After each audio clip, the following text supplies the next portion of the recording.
네, 안녕하세요. 저는 수능 국어를 담당하고 있는 사승훈입니다. 네, 6월 모의고사가 지난 6월 4일에 마무리가 되었었는데 좀 늦게 6월 모의고사 총평에 대한 이야기를 하게 되었습니다.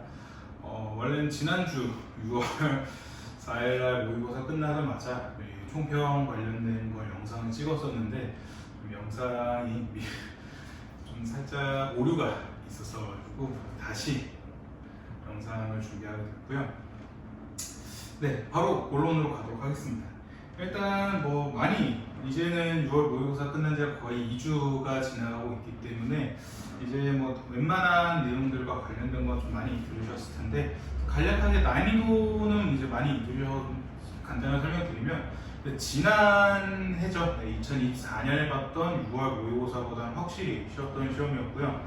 일단 저도 수능국어를 수업하면서 보통 6월 모의고사 시험 자체는 어려울 거다라고 얘기를 많이 합니다. 왜냐면 6월 모의고사라는 것 자체가 학생들 입장에서도 올해 수능은 어떤 경향을 가지고 나오겠구나라는 걸 예상할 수 있겠지만 평가원에서도 올해 수능을 준비하는 학생들이 어느 정도의 실력을 가지고 있구나라는 걸 좀 평가할 수 있는, 확인할 수 있는 첫 시험인데, 그래서 이거는 조금 학생들한테 6월 모의고사가 쉽고 9월 모의고사가 어려우면 좀 아무래도 수능이 얼마 안 남은 시점에서 너무 어려운 시험을 학생들이 보게 된다면 좀 부담감이 많이 커지는 게 클 수 있어서 보통은 6월 모의고사에서 어렵게 출제하고 조금 그거에 관련해서 난이도를 조절한 다음에 9월 모의고사 수능 때 시험이 나올 거다 이런 얘기를 했었는데 좀 비교적 많이 쉬웠습니다. 네.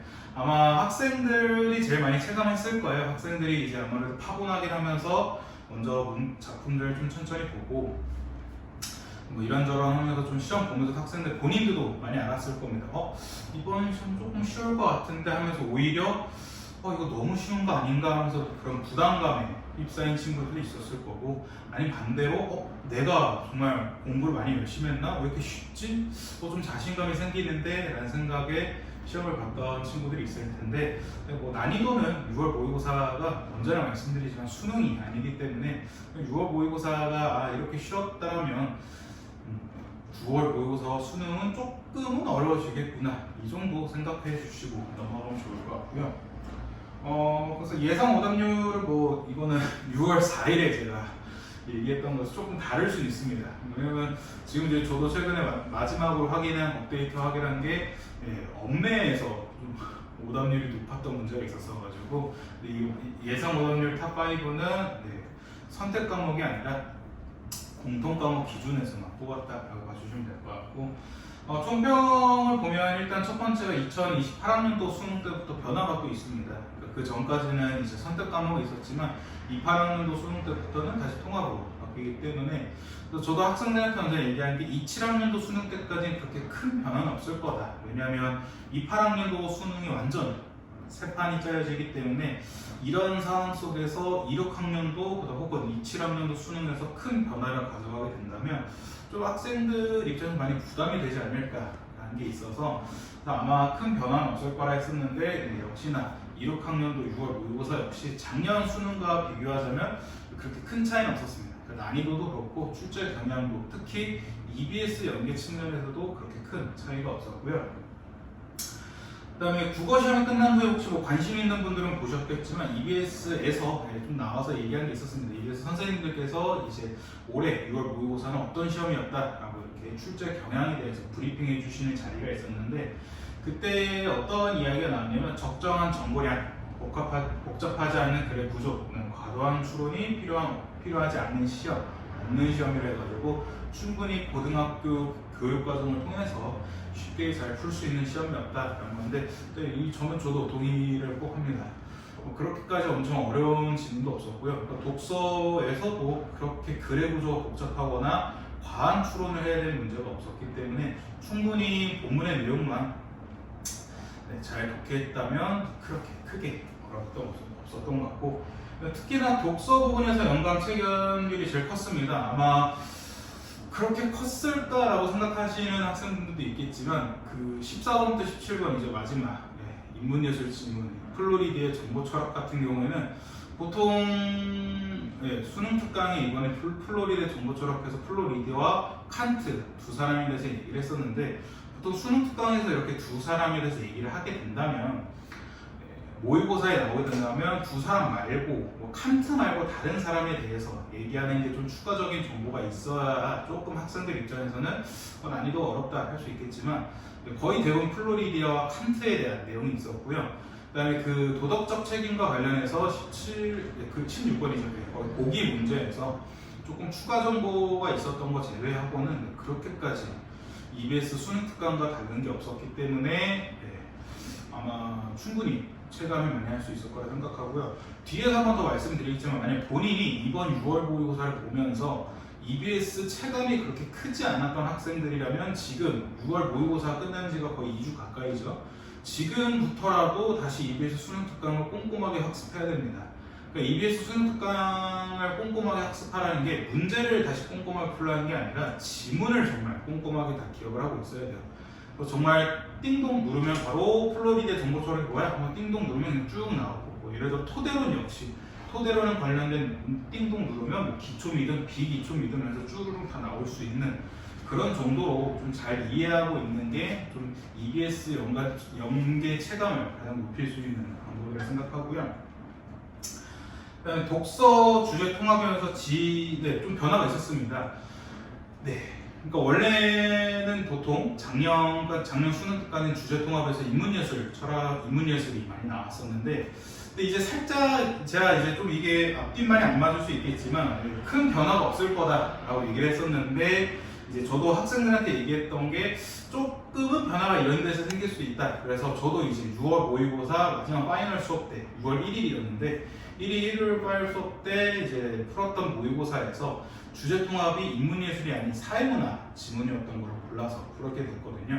그래서 학생들한테 얘기했던 게 반드시 이 주제 통합이 인문예술만 나오진 않을 거다. 사회문화가 나올 수 있을 거다라고 학생들한테도 얘기를 했었기 때문에, 만약에 좀 많이 당황하신 분들, 이번에 6월 모의고사 푸시면서 뭐야 주제 통합이 인문예술이 아니네 하면서 좀 많이 당황했던 학생들이 있었다면 좀 이런 식으로 좀 충분한 변화가 있을 수 있다는 것도 좀 생각해주면 좋을 것 같고요. 그 다음에 예상 오답률 탑 5 중에 독서 12번 문제가 있었는데, 이건 전환율에 대해서 좀 파악하는 문제가 있었는데, 이건 전환율도 그렇게까지 어렵진 않았습니다. 왜냐면 본문에 전환율에 대해서 정확하게 얘기 나왔었고 이를 계산하는 것까지 잘 나왔었기 때문에 이 점 좀 잘 기억해 두시면 좋을 것 같고요. 17번 문제에서는 보기에서 새로운 정보, 이게 플로리디 정보 철학 문제였는데, 여기서도 충분히 제가 언제나 학생들한테 얘기한 게 인문예술 지문에서 보기 문제 나오면 보기 문제 너무 어렵게 생각할 필요 없다. 그냥 정말 내용일치라고 생각하고 풀면 그렇게까지 어렵지 않을 거기 때문에, 그래서 조금 마음을 편하게 잡고 시간적 여유를 가지고 푸는 게 중요하다. 왜냐하면 너무 시간이 쫓겨서 풀다 보면 제대로 내용일치를 체크할 수 없기 때문에, 그래서 이런 점 때문에 너네가 이 보기 문제가 어려운 거지, 막상 시험 끝나고 나서 오답 정리할 때 내가 이걸 왜 틀렸지 하는 느낌이 분명히 들 거다 라고 얘기했었는데, 그래서 만약에 이번 6월 모의고사에서도 인문예술 지문 보기 문제에서 오답이 있었던 학생들이라면, 일단 첫 번째로 내가 이 문제를 풀 수 있는 방법을 알고 있는가, 그러니까 내용일치라 생각하고 풀 수 있는지 한번 생각해 보셔야 되고, 내용일치다라는 걸 알고 있었지만 좀 시간이 부족했다라는 학생분들이라면 이제 조금씩 시간적인 관리를 하셔야 되는데, 이건 시간적 관리는 좀 나중에도 한번 다시 설명을 드리도록 하겠습니다. 그 다음에 21번 문제는 이게 좀 오답이 많았죠. 그런데 저희도 시험 끝나고 나서 학생들이 도대체 표구가 뭐냐 표구된 휴지에서 표구가 뭐냐 하는데, 막상 표구가 그렇게까지 중요하지 않았습니다. 왜냐면 여기서 보기에서 포커스를 잡았던 거는 액자식 구성이었는데, 보통 액자식 구성이 내화랑 외화 두 가지로 나눠지게 되는데, 여기서 한 번 더 꼬았어요.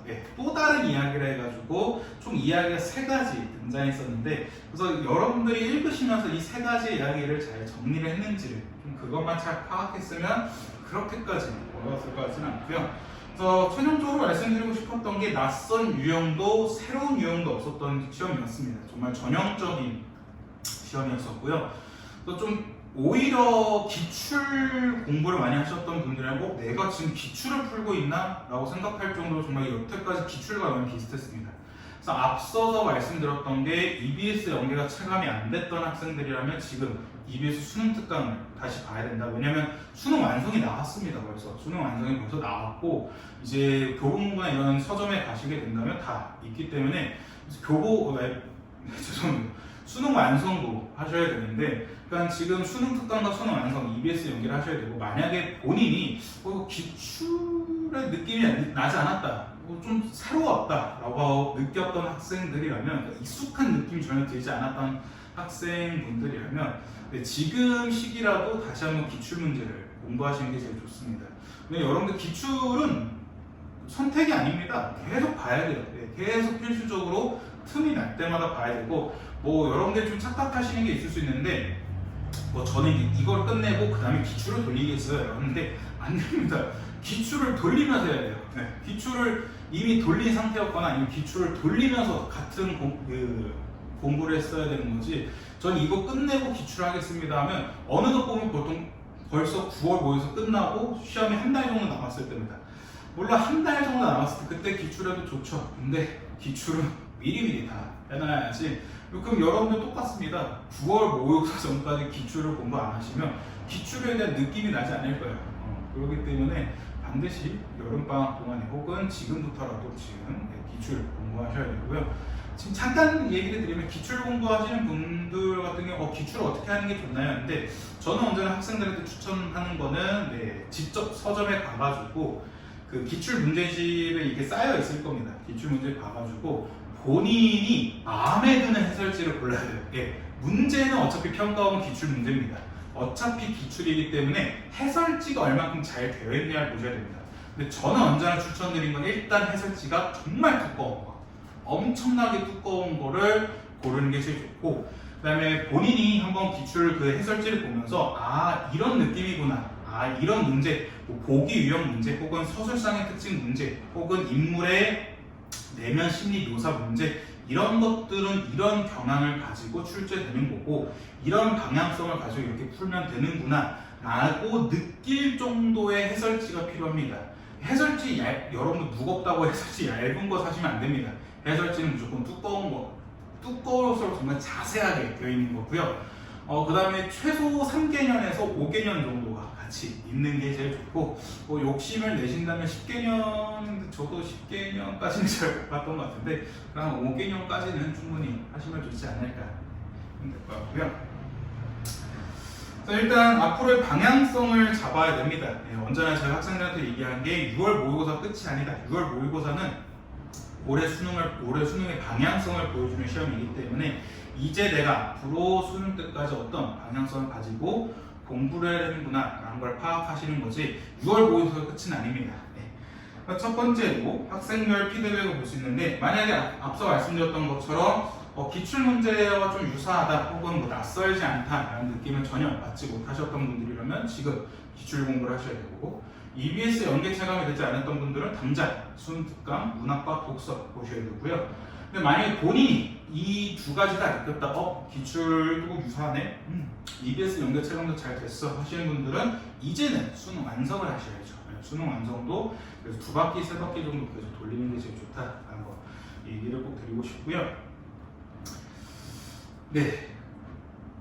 최종 정리해서 한 줄 평을 말씀드리자면 좀 썸 탔던 시험이지 않았을까. 그러니까 잘 봐도 찝찝하고 못 보면 기분이 되게 나빴던 좀 그런 시험이지 않았을까 하는데, 이것도 뒤에서 한번 말씀드리겠지만 잘 본 분들은 그 잘 봤던 찰나의 순간을 즐기셨으면 좋겠습니다. 그 다음에 못 본 분들도 그렇게 못 봤기에 기분이 좀 찝찝한, 나쁘거나 그런 순간들을 다 찰나의 순간에 지나가기 때문에 그냥 좀 자연스럽게 지나가시는 게 좋을 것 같고, 주요 문제 보시면 1번부터 3번 독서 이론이었으면 동형 이어라는 생소한 개념이 나왔지만 여러분들 여기서 꼬았으면 안 됐어요. 뭐야 문법이야? 라고 생각에 혼란을 가졌으면 안 됐었고요. 그냥 전형적인 독서 이론 문제였었고, 사회문화 복합지문 4번부터 9번이었는데 주제 통합 지문이 반드시 인문예술은 아닐 거다라는 점을 얘기를 했었고요.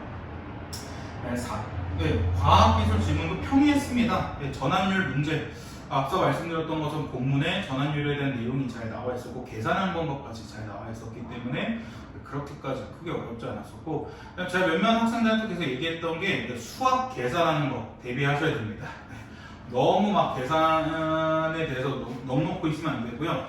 왜냐하면 이게 과학기술이어서 그렇지 만약에 사회문화 경제 지문에서도 충분히 계산하는 문제가 나올 수 있기 때문에 간단한 계산, 충분히 계산에 대비하셔야 되고, 그래서 언제나 저는 좀 강력하게 추천드리는 방법은 이런 수식 관련된 내용이 나왔다 그럼 꼭 옆에 수식으로 따로 메모해 놓고 이게 비례 관계냐 반비례 관계냐 이런 정도로 메모해 놓는 게 제일 좀 그게 왜냐면 직관적으로 보이기 때문에 좀 이해하기 쉽습니다. 네, 인문예술 지문, 네, 플로리디와 칸트의 내용 거의 추가 내용 없이 잘 나왔었고요. 네, 그나마 16번 기억부터 미음한 이게 보통 플로리드와 칸트의 입장에서 뭐 판단해봐라, OX 판단해봐라 이렇게 나오게 된다면 학생들이 여기서 많이 꼬이게 됩니다. 근데 좀 더 평이했던 문제였었고요. 만약에 본인이 16번 문제를 틀렸더라면 일단 1차적으로 먼저 간단하게 첫 번째 먼저 확인하셔야 될 게 내가 상충한다와 상충하지 않는다의 의미를 제대로 파악하고 있었는지를 알고 계셔야 됩니다. 상충한다와 상충하지 않는다, 일치한다가 아니에요. 상충한다기 때문에 상충한다의 의미를 제대로 알고 있었는지 그게 좀 제일 중요했었고요. 그 다음에 현대소설 파트도 충분히 뭐 그런 게 없었고, 그래서 이거는 좀 같이 알아두셔야 되는 게 문학 비연계 작품으로 충분히 현대소설이 나올 수 있지 않을까. 왜냐하면 저도 이걸 꼭 말씀드린 게 뭐냐면 고전 소설이 비연계로 나오더라도 그렇게 크게 어렵진 않을 겁니다. 왜냐하면 저도 수업할 때마다 얘기하는 게 뭐냐면 고전 소설은 그렇게 어렵진 않아요. 왜냐면 주제가 뻔하기 뻔합니다. 애정소설, 가문소설, 영웅소설 여기서 웬만하면 거의 나오는 거기 때문에 그렇게까지는 어렵진 않고, 여러분들이 고전소설이 어려운 거는 인물 관계도를 정확하게 파악을 못했기 때문에 누가 말하는 거야? 이건 무슨 말이야? 이렇게 해서 헷갈리는 것 뿐이지 내용만 잘 파악하시면 고전소설은 전혀 어려운 게 없습니다. 왜냐면 제가 언제나 말씀드린 게 고전소설에서 서술상의 특징, 과거와 현재를 교차한다, 의심부터 해라 라고 얘기했습니다. 왜냐하면 보통 고전소설은 1대2적 구성, 순행적 구성이기 때문에 과거부터 현재까지를 쭉 얘기하지 과거, 현재 이런 식으로 역순행적 구성이 나오기에는 조금 어려울 수 있다. 조금 생소할 수 있기 때문에 만약에 서술상의 특징에 과거와 현재를 교차한다라는 선지가 있으면 일단 의심부터 해라 라고 얘기할 정도로 고전소설을 좀 전형성을 보이는 파트입니다. 그렇기 때문에 아무리 비연계로 나온다 하더라도 기출이든 어디서 한 번 정도 봤을 작품이에요. 그렇기 때문에 비연계로 고전소설이 나오게 되더라도 잘하는 친구들한테 그렇게까지 어렵진 않을 겁니다. 근데 대신에 비연계로 현대소설이 나오게 된다면 어렵습니다. 왜냐면 처음 보는 작품이고 현대소설은 서술상의 특징에서도 꼬일 수가 있고 내용에서도 꼬일 수 있고, 그 다음에 그 인물이 내적 갈등이냐 외적 갈등이냐 해서 또 그런 갈등의 유형부터 해가지고 많은 걸 꼬아낼 수 있기 때문에, 그래서 문학 비연계로 현대소설이 충분히 나올 수 있고, 만약에 본인이 이 현대소설 작품 만약에 비연계라면 현대소설 작품을 처음 봤다 한다면 저는 언제나 얘기했지만 그냥 처음부터 쭉 읽으세요.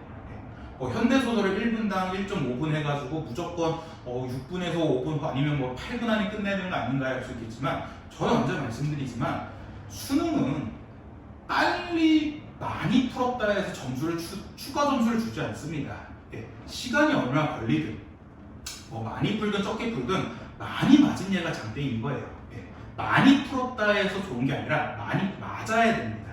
그렇기 때문에 한 번 풀 때 차라리 시간이 걸리더라도 조금 더 꼼꼼하게 읽어서 다 맞는 게 중요하지, 여러분들이 시험 끝나고 나서 야 나 현대소설 4문제짜리 4분 안에 끝냈어 왜 우와 하겠어. 근데 시험지 봤더니 다 틀려있어. 아니면 하나 정도 맞아 있겠죠. 하나 정도 맞아 있으면 애들이 뭐라 하겠습니까? 뭐야 푼 거야 만 거야 이렇게 되기 때문에, 그래서 여러분들이 현대소설을 하실 때는 그냥 차라리 만약 인물이 잘 파악이 안 되거나 아니면 무슨 내용인지 모르시면 한번 전체적으로 쭉 읽어보시면, 끝까지 읽어보신 다음에 다시 처음으로 오면 대충 내용 좀 잡힙니다. 이 내용이었구나. 얘가 왜 여기서 갑자기 이런 내용이 있는데 뒤에서 이런 내용 나오기 때문에 갑자기 여기서 이렇게 얘기를 했구나. 이렇게 좀 내용이 파악이 될 수 있기 때문에, 그래서 여러분들이 좀 천천히 읽으면서 한번 무슨 내용인지 헷갈릴 때는 그냥 쭉 끝까지 읽어본 다음에 다시 처음부터 와가지고 오시는 게 제일 좋고요. 그냥 플러스로 보기에 작품에 대한 해석 혹은 작품에 대한 감상 방향이 좀 나와있다면 그걸 당연히 참고해서 보시는 게 제일 좋고요. 네, 문학 복합입니다. 네, 복합인데 좀 평이했습니다. 그다음에 여기서도 여러분들 혹시나 모르시는 이태준의 해촌일지는 EBS 작가 연기했습니다. 이태준 그 화단이라는 작품이 나왔었는데 그게 이제 간접 연기됐던 거고요. 네, 이거는 좀 뒤에서 한번 더 말씀드리지만 감히 제가 예상을 하자면 이 앞에서도 비연기 작품으로 현대소설에 나올 수 있는데 감히 또 예상을 하자면 9월 모의고사는 수능에서는 수필의 난이도가 더 벌어지지 않을까. 여러분들 이즘을 누나 잊으시면 안 됩니다. 수능 때 한번 나왔었죠. 이즘을 누나. 이게 또 제가 이제 국문과다 보니까 국문과에서 이즘을 누나이라는 작품 한번 같이 봤었어요. 이건 저는 이제 원제로 원래 제목을 알고 있었는데 이 원제가 망해였습니다. 그래서 저도 이제 그때 수능 끝나고 나서 학생들한테 얘기한 게 야 이거 원래 제목이 망해다 라고 이렇게 농담삼아 얘기했었는데 이즘을 누나면 잊으시면 안 됩니다. 이때도 수필이 너무 어려웠었기 때문에 좀 알고 보려고 뒤에서 한 번 더 말씀드리겠지만 수필의 난이도가 어렵다면 저는 말씀드린 수필은 처음에는 어떤 경험을 얘기해줍니다. 어떤 경험을 얘기해주고 그 경험을 통해서 내가 어떤 깨달음을 얻었는지 독자들아 너희들한테도 얘기해줄게. 이게 수필이기 때문에 만약에 본인이 수필을 초반에 읽는데 이게 무슨 내용인지 헷갈리시면 이거는 맨 마지막부터 읽고 오시는 게 좋아요. 어찌됐건 맨 마지막에 교훈과 깨달음이 나와 있기 때문에 맨 마지막에서 어떤 점을 말하고자 하는지 어떤 교훈, 어떤 깨달음을 주고자 하는지를 파악하신 다음에 다시 처음부터 읽어보시면 더 쉽게, 매우 쉽게 읽을 수 있고요. 고전소도 평이했었고 현대시도 평이했습니다. 혹시 아직도 현대시에서는 많이 어려워하시는 분은 뭐냐면 저는 언제나 얘기한 게 시라는 것은 왜 지었느냐.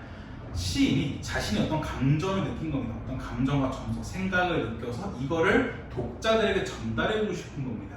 그렇기 때문에 시에는 어쩔 수 없이 어떤 감정, 정서, 생각 등이 있는데 감정과 정서는 크게 나누면 긍정과 부정입니다.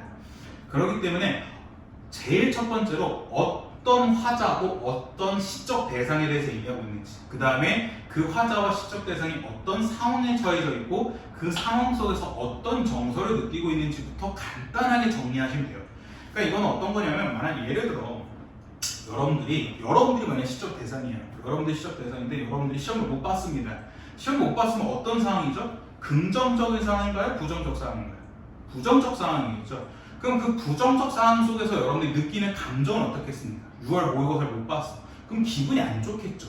기분이 안 좋은 거는 부정적인 정서죠. 자, 부정적 상황 속에서 부정적 정서를 느꼈습니다. 그럼 이런 부정적 정서 속에서 어떤 태도를 보일까요? 태도는 많이 나눠줄 수 있습니다. 왜냐면 나 시험 못 봤어. 너무 기분이 안 좋아. 그래 뭘 내가 하냐. 그냥 포기하자. 체념적인 태도가 될 수 있고, 아니야 포기하지 마 한번 해보자. 의지적인 태도가 될 수 있고, 내가 이번에 뭘 잘못했지? 내가 이번에 시험을 준비하면서 어느 점에서 내가 잘못했을까? 어느 점이 나에게 좀 미흡했을까? 성찰하는 태도가 생길 겁니다. 그렇기 때문에 상황과 정서까지는 크게 긍정과 부정으로 나눌 수 있겠지만 그 뒤에 이어지는 태도와 어조 같은 경우에는 좀 많이 가지로 나눌 수가 있어요. 그렇기 때문에 일단 첫 번째로 여러분들이 이 화자 혹은 이 시적 대상이 어떤 정서, 어떤 상황에 처해져 있는지 긍정이냐 부정이냐만 체크하시면 됩니다. 그러시고 작품을 보시면 더 쉽게 해석이 돼요. 만약에 본인이 여전히 현대시에서 맡긴다면 이번에 가작품이 비연기였잖아요. 가작품 한번 다시 그렇게 해보세요. 다시 한번 얘가 긍정인지 부정인지만 일단 첫 번째로 포커스 잡아가지고 작품을 해석해보시거나 감상해보시면 그렇게까지 어렵진 않을 겁니다. 저는 솔직히 이거를 말씀드리고 싶어서 좀 이 영상을 다시 찍은 겁니다. 그러니까 왜 이걸 했냐면 그 총평 영상 중에 이게 조금 지지직거리면서 잘 안 보이더라고요. 그래가지고 이걸 어떡하지? 다시 올릴까? 아니면 다시 찍어야 되나 하다가 그냥 올려 하다가 그래 다시 찍자 하면서 이게 너무 중요하기 때문에 얘기했는데 제가 감히 예상합니다. 감히 예상하는 첫 번째 독서 주제 통합 지문을 조심해라. 왜냐면 글쎄요, 좀 개인적으로 재미를 보지 않았을까 싶습니다. 너네 주제 통합 인문예술만 나올 줄 알았지? 근데 사회문화 나올 수 있어. 이런 식으로 좀 한번 재밌게 좀 맛을 본 것 같아가지고, 왜냐면 저도 보면서 이거 좀 괜찮은데? 라고 생각을 느꼈었기 때문에, 그래서 좀 주제 통합 지문에서 이렇게 좀 장난이 나올 수 있기 때문에. 근데 이거는 좀 제가 MBTI가 ENFJ인데 그 N이 정말 극도로 높습니다. 온갖 상상을 다 하고 다니는 사람인데, 저의 상상력을 다 총동원해서 얘기를 하자면, 물론 EBS 연계를 바탕으로 총동원을 하자면 예술과 법, 예술과 기술, 철학과 기술, 철학과 법, 철학과 과학, 이런 식으로 정말 말 그대로 주제가 완전 통합된 지문이 나올 수 있지 않을까. 근데 이거는 26학년도 수능뿐만 아니라 27학년도 수능에서도 이렇게 나올 수 있지 않을까 생각됩니다. 그래서 예를 들면 여러분들 그 EBS 수특 보시다 보면 그게 나와요. 그 위조 관련된 전자문서를 위조한 게 과연 어떻게 될 거냐라고 얘기하는데, 근데 저도 이제 학생들 때 얘기했던 게, 최근에 챗 GPT로 이제 GV나 여러 가지 이렇게 사진이나 그림을 만들지 않았습니까? 근데 저도 이제 그때 봤던 뉴스 중에 하나는 뭐냐면, 이거 저작권 괜찮냐? 이런 거였습니다. 그러니까 이거 저작권 괜찮아? 이렇게 막 해도 돼? 이런 건데, 저는 그 경험과 함께 더불어 이번에 주제통합 지문을 함께 섞어서 그런 그림과 관련된 하면서 이걸 전자로 한다면 이게 위조냐 해가지고 이걸 좀 법으로 어떻게 볼 것이냐 해서 가지문에서는 그런 예술 관련된 내용을 해주면서 뭐 조금 상상을 추가하면 챗 GPT 그림 얘기할 수 있고, 그 다음 나지문에서는 그 법 관련된 내용이 나올 수 있지 않을까 생각했던 거고요. 그리고 나서 사회문화지문에서 경제지문이 나올 수 있지 않을까. 경제 이번에 그 수능 특강에서 경제 질문이 주제가 좋은 게 많습니다. 뭐 관세, 채권, 연금 등등. 좀 충분히 시험 문제 나오면 많이 나올 수 있는 거. 특히 채권이 정말 좋지 않을까. 채권 문제가 나온다면 채권의 그 이자와 관련해서 가격 변동이나 이게 올라가냐 떨어지냐, 가격 상승이냐 이런 걸 해가지고 학생들 입장에서 이것도 되게 낯설고 어려워할 수 있기 때문에, 그래서 예술과 법이 주제통 하나 나오고, 경제 하나 나오고, 그 다음에 기술 지문 이렇게 딱 나오면 그럼 난이도가 너무 딱 좋지 않을까. 근데 또 EBS 연계여가지고 또 그렇게까지 어렵진 않은 적정한 난이도로 보이지 않을까 한 번 더 상상을 해봤고요. 그 다음에 예술과 기술, 여러분들 보시면 아시면 한호 그 인문예술 지문 3지문이었나? 세 번째 지문이었나? 거기에 한호 구조, 기동 나옵니다. 하고 기술 지문에서 보호 콘크리트, 인장력 관련된 내용이 나오거든요. 얘네 두 개를 섞으면 너무 좋지 않을까라고 생각했습니다. 그래서 이 한호 그 또 구조, 다포식, 주포식 해가지고 그때가 그런 것들이 또 인장력을 또 어떻게 견디냐라고 이런 내용이 나오면 너무 괜찮지 않을까 하는 거고, 그럼 철학과 법, 그 교과서 개념 학습 보면 맨 첫 번째 유향소 얘기 나옵니다.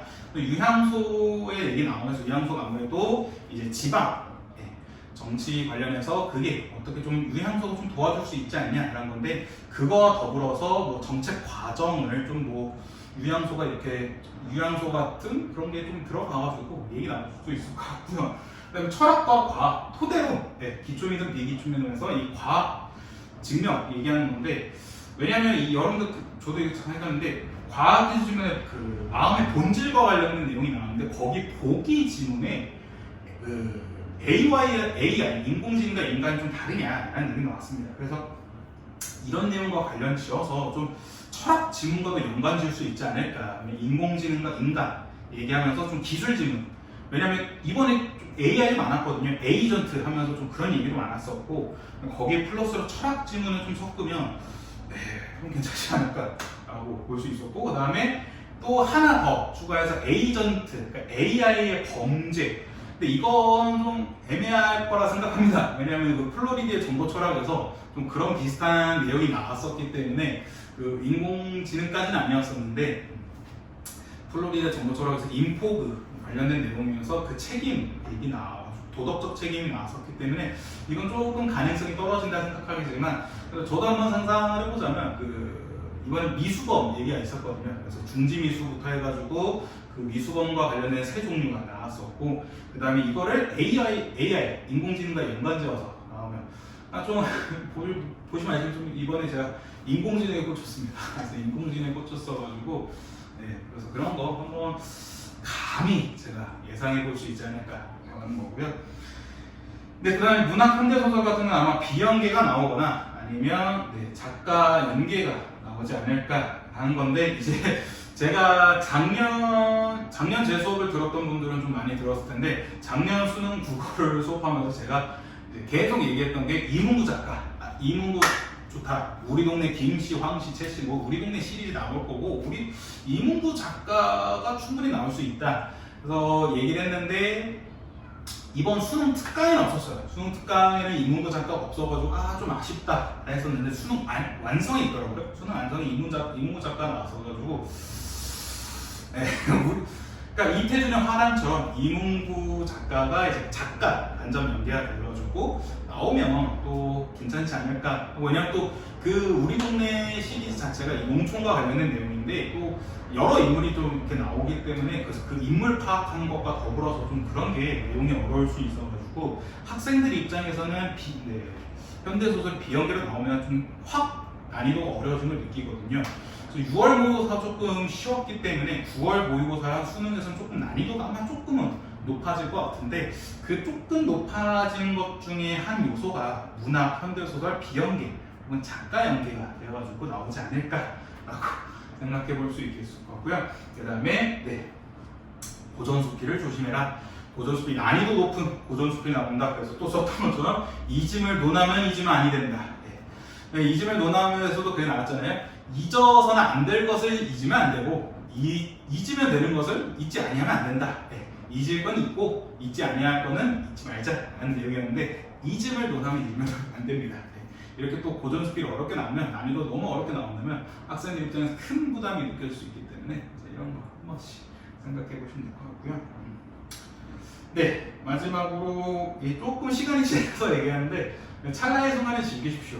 찰나라는 순간이 정말 짧은 순간이 아닙니다. 눈 깜빡할 사이보다 더 짧은 순간이라고 생각하는데, 그렇게 알고 있는데, 그래서 이 찰나란 말이 나오는 게 기쁨의 순간도 정말 찰나의 순간을 지나가기 때문에 그 순간을 만끽해라 라는 거고, 좀 더 좋은 게 좋은 거다 해서 좀 좋다 라고 하는 거고, 그다음에 힘든 순간, 나쁜 순간 역시 찰나의 순간을 지나가기 때문에 그냥 의연하게 견뎌라 라는 내용이 그런 찰나의 내용이었는데, 그래서 이번 6월 모의고사 역시 여러분들 좀 찜찜하신 분들이 있어요. 저희 반에도 거의 40점 가까이가 오른 친구가 있었는데, 5월 초 점수와 비교하면 6월 모의고사 40점 가까이 오는 친구가 있었는데, 그 친구가 좀 많이 찝찝해 하더라고요. 왜 찝찝해 하냐 했더니 좀 6월 모의고사 쉬워서 좀 찝찝하다라고 얘기를 했었는데, 즐길 땐 즐기셔야 됩니다. 40점이 난이도가 쉽다 해서 오를 수 있는 게 아니잖아요.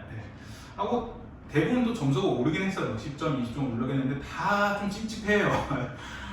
이게 난이도가 쉬워서 그런 것 같다. 왜냐면 이제 등급이 그렇기 때문에, 점수 자체는 올랐지만 등급이 좀 그래서 좀 애매합니다 라고 하는데, 그래도 점수 오른 게 어딥니까? 그래서 좀 그런 찰나의 순간을 잘 즐기셨으면 좋을 것 같고요. 그 다음에 이건 좀 계속 강조합니다. 초심 잃으시면 안 됩니다. 지금 딱 초심 잃기가 너무 좋은 때예요. 왜냐면 이제 슬슬 더워지죠. 6월 모의고사 끝나고 조금 어수선한 분위기일 겁니다.